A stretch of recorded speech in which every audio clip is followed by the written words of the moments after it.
முதல் எபிசோட் பிடிச்சிருந்தா உங்கள் உணர்வுகளையும் கருத்துக்களையும் கமெண்ட்ல சொல்லிட்டு இந்த எபிசோடை பாருங்கள். போன எபிசோட்ல நான் ஒரு அழகான ஊரை பற்றி சொன்னேன். ஆனா அந்த ஊர் எங்க இருக்குன்னு சொல்லவே இல்லை. இப்போ அந்த ஊரின் பெயரை சொல்றேன், நல்ல கவனமா கேளுங்கள். அது மலைகள் அணைத்து கொண்டிருக்கும் ஒரு நிலம், மருத நிலம். மனமும் அறுவடை வயல்களின் பச்சையும் நீரால் நிரம்பிய குளங்களின் அமைதியும் கலந்த ஒரு சொர்க்க பூமி. அந்த ஊரின் பெயர் மருதவனம். எங்கள் இருவரின் உலகமும் மருதவனம்தான். அங்கே வாழும் மக்கள் கூட அந்த நிலம் மாதிரிதான். ஒரே மனசு, ஒரே பாசம், ஒரே சிரிப்பு. ஆனா எனக்கு அந்த ஊரின் பெயரை விட முக்கியம் அங்கே இருந்த ஒரு முகவரி.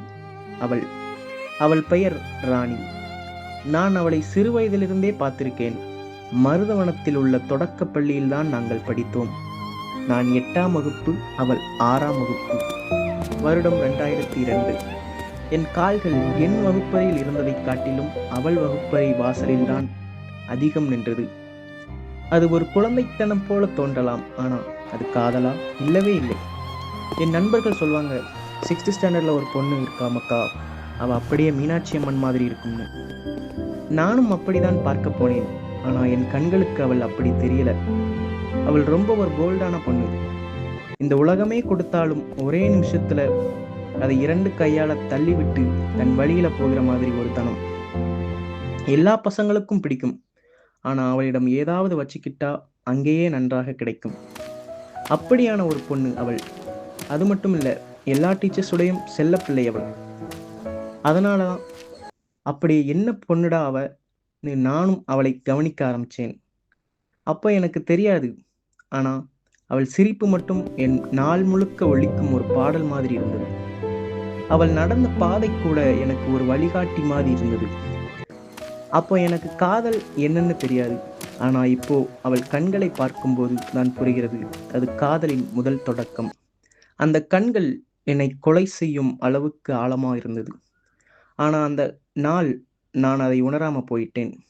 இந்த வருடம் 2006. என் மனசு சொல்கிறது, உன்னை அழைக்கப் போகும் கண்கள் இதுதான்னு. ஆனா என் மூளை சொல்கிறது, அந்த கண்களை பின்தொடர்ந்து ஏற்கனவே ஒரு கூட்டம் நடக்குது, அவள் வேற யாரையோ காதலிச்சிருப்பாளேன்னு. இதயம் ஒரு பக்கம் இழுக்குது, மூளை இன்னொரு பக்கம் தள்ளுது. நான் மட்டும் அவள் கண்களில் சிக்கி நிற்கும் ஒரு அமைதியான மனிதன். பாத்தீங்களா? அவள் அழகை சொல்லிக்கிட்டே இருந்த நான் என் பெயர் என்னன்னு கூட சொல்ல மறந்துட்டேன். அதுதான் காதல். நம்மை நாமே மறக்க வைக்கும் ஒரு மாயம். அவள் கண்களை பார்த்து அந்த நொடியிலிருந்து நான் இல்லை, அவள் நினைவாக மாறி நின்றேன். என் பெயர் கூட அவள் பெயருக்கு பின்னாடி நிழலா நின்ற மாதிரி, என் முகவரி கூட அவள் நடந்து போன பாதையில் எழுதப்பட்ட மாதிரி. இதுதான் காதல் ஆரம்பிக்கிற சின்ன சின்ன அறிகுறிகள். இந்த எபிசோடு எப்படி இருந்துச்சுன்னு கமெண்ட்ல கண்டிப்பா சொல்லுங்க. அடுத்த எபிசோட்ல நான் என் பெயரும் என் முகவரியும் அவள் வாழ்க்கையோட எப்படி சேரப்போகுது என்பதை கண்டிப்பா சொல்றேன். அதுவரை அடுத்த ஞாயிறு வரை காத்திருங்கள்.